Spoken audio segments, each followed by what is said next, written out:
part of boxing. It Okay, you happens. saying that's an empty statement. You keep saying the same two empty Bro, you cliche watch statements. boxing. You watch boxing. Yes, It I watch, happens. bro. So how the fuck are Yes, you gonna get mad about bro, it? It saying happens it all the happens. fucking time. Just because it happens mean I'm supposed to be okay with it? That's stupid. That's what I'm saying, Then bro. why It's do an you empty watch the statement. sport? Why do you watch the sport? It's literally all this shit No, no. happens. Every fight It happens all the time, because every fight I watch don't have 100 headlocks in it. That's why I watch it. bro. There's What the fuck dirty. are we talking Hey, about here? bro, look, Bernard Hopkins, my Hey, dude. Kai. Hey, Hey, somebody. Kai. Hey, I let me. think we thinking like, are you talking Hey, about hold it, boxing or are is you just, styles, are? man. Like Hey, hey, about somebody put that wrestling, mic on Hey, mute. so put your shit on mute. So all put kind of your shit different on mute. styles, bro. Not everything is Hey, bro, fucking a bro, Yo, put your. conspiracy so theory. Hey, put this so stuff on mute. You got put your some shit on mute. background. Yeah, but shit, like now I can't even fucking remember what the fuck I was saying. Nah, bro. Hey, look. I'm talking about that. I'm talking about dirty shit in general. It's shit like that. That's just a part of boxing. It's different if a Bro, he nigga keeps just hurt. saying the same fucking thing. Can you expound on that or something? Bro, it's easy to Hey, but expand on. listen, let me just say this. I think like it's certain shit in boxing. Yes, it's illegal, but you see it so much, and you see it sometimes from the elite fighters, like a Floyd Mayweather. Like you remember, Floyd would use his forearms to clear space. I don't know if y'all niggas remember that I know shit. what you. Used to I know put what you're talking about. Yeah, he used to put his whole fucking forearm in your neck and your face. Yeah, And he I got. used to think that shit was legal because he used to do it so much. Yeah, he You got know what I'm points saying? taken out for it. He Yeah, got points taken out for it in the that's fight my that he point. won. What? He still he Yeah, got I points. You care. know He got what? points. He got points taken What out you from guys are not off for saying, doing what Which you stupid guys shit. are not saying is which fight that was it's that on the guy? ref. When did he get It's points on the taken ref from that? to call that shit. Bro, It's on the ref Nah, to look, but call they That's that my shit. prepped point. the They ref give you before the certain reps fight, when they want that and shit to go down. Y'all keep It man. ain't Y'all it ain't saying the on the same shit I'm fighter. saying. bro, it's a It ain't part on of the the sport. fighter. let me tell you this. What's his name? Who refed Fury and Wilder? What's his name? The third fight. Kenny Third Bayless. which no, it No, wasn't no, no no. Kenny. Kenny was number 2. No, that was Some number 2. what's his name? Yeah, Mora. that's right. Whatever the motherfucker's name is. That nigga he got paid $10,000 to referee Canelo and Bivol. And Canelo, you can't pick the referee you get in your fight. Well, you could Let him say, I don't want this nigga. let, I don't want let that him nigga. finish, I don't man. want that Let him nigga. finish, man. Let him finish, man. Yeah, I don't want this and this and that nigga. Okay, so that affects you. Cause So now if Canelo says I don't want him refereeing my fight, he doesn't get 10K no more. So he's gonna treat Canelo a certain way. The same thing they used to do. They used to let Floyd use his forearms to clear space. And it's the Thank same thing. They probably let Tyson Fury put niggas in you. headlocks Thank and you. all other types of dirty shit. Thank you, bro. Now that's what. Now look. Please let me do get you this So out. think you That's the get Fury whole point. Look, so let me add let to me your just point, finish. bro. Let me just finish Oh quick. my I bad, my So understand. bad, bro. there's a bias. That's all I'm saying. There's a bias in there because they Okay. do affect they pay.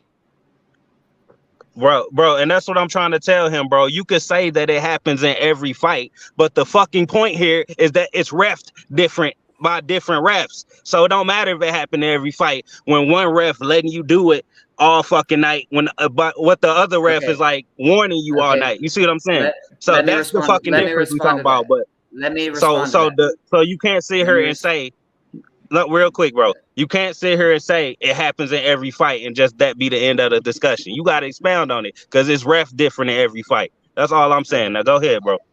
Hey, All wait, right. let No me, worry. because that was addressed to Hold on, bro. me. Let me respond to that Go right quick. ahead, hurry up, because he was talking to me, not you, but go ahead, respond, bro. Okay, so I think I was here earlier when that shit started. So I just wanted to say that, like, I'm not saying every single fight that's just an acceptable thing, but in those high profile fights, bro, especially with Fury and Wilder, yeah, there were some dirty tactics, 100%. But at the same time, bro, all 3 of those fights were debatably refed pretty fairly. And I want to say, are you suggesting that there was a prejudice towards Fury? And if you are, that's fine. Like, I don't give a fuck. That's fine. But Yeah, I'm not bro. convinced of that. Yeah, Hey, bro, but look, yeah. my point is that, let me say this real quick. Yeah, I hear you. My point is this, bro. Bernard Hopkins is one of my favorite fighters all time. He is arguably the most dirty fighter